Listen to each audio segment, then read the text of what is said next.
चिन्हारी अब मोला नहीं आही चाही, अपन जवानी ला संभाल ले। अब तोर जरूरत मोला नहीं है, तै पहली जैसन नहीं रहे वो।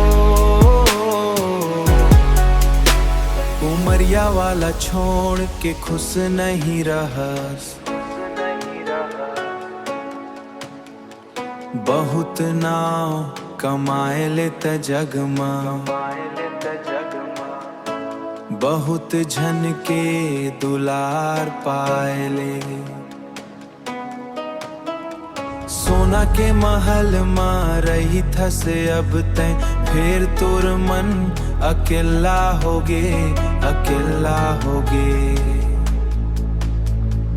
फिर तोर मन अकेला होगे।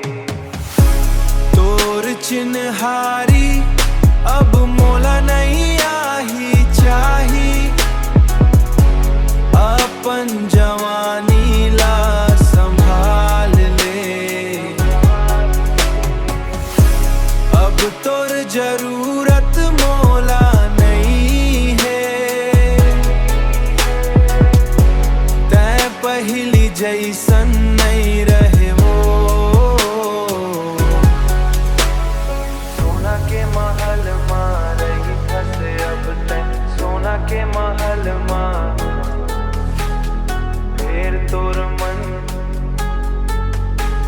अकेला होगे, अकेला होगे।